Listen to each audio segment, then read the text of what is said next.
வணக்கம் நண்பர்களே. வாடிக்கையாளரை அணுகுமுறை.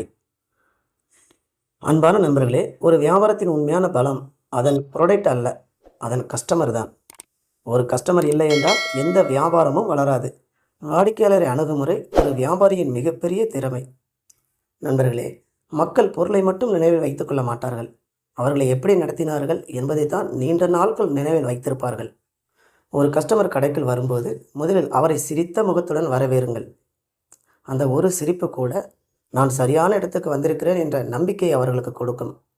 ஒரு நல்ல வியாபாரி வாடிக்கையாளரை அழுத்தி பேச மாட்டான், அவரை புரிந்து கொள்ள முயற்சிப்பான். என்ன வேண்டும் என்று கேட்பதை விட உங்களுக்கு எப்படி உதவலாம் என்று கேட்டு பாருங்கள். அந்த வார்த்தையிலேயே அன்பும் மரியாதையும் இருக்கும்.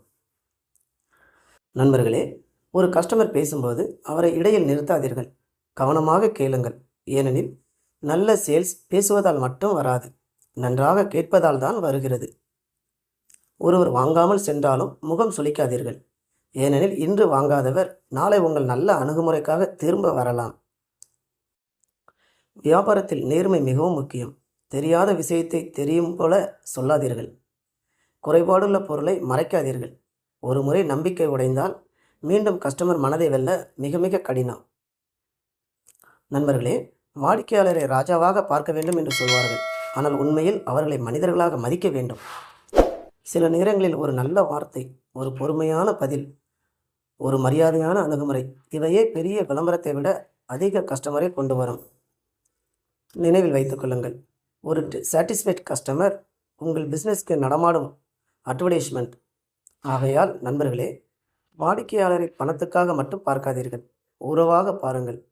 அவர்களின் தேவையை புரிந்து கொள்ளுங்கள், அன்பாக அணுகுங்கள், நம்பிக்கையை கொடுங்கள்.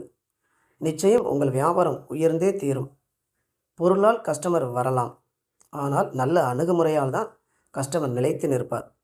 ஞாபகத்தில் வைத்துக் கொள்ளுங்கள், நீங்கள் வைத்திருக்கிற பொருளால், நீங்கள் வைத்திருக்கிற டிசைனால், நீங்கள் வைத்திருக்கிற கலெக்ஷனால் கஸ்டமர் வரலாம், ஆனால் நீங்கள் நல்ல அணுகுமுறையால் தான் கஸ்டமர் நிலைத்து நிற்பார், உங்களை மீண்டும் மீண்டும் தேடி வருவார். ஆகவே இந்த நாளிலிருந்து அதிலே நீங்கள் கவனம் செலுத்துங்கள். நன்றி, வணக்கம்.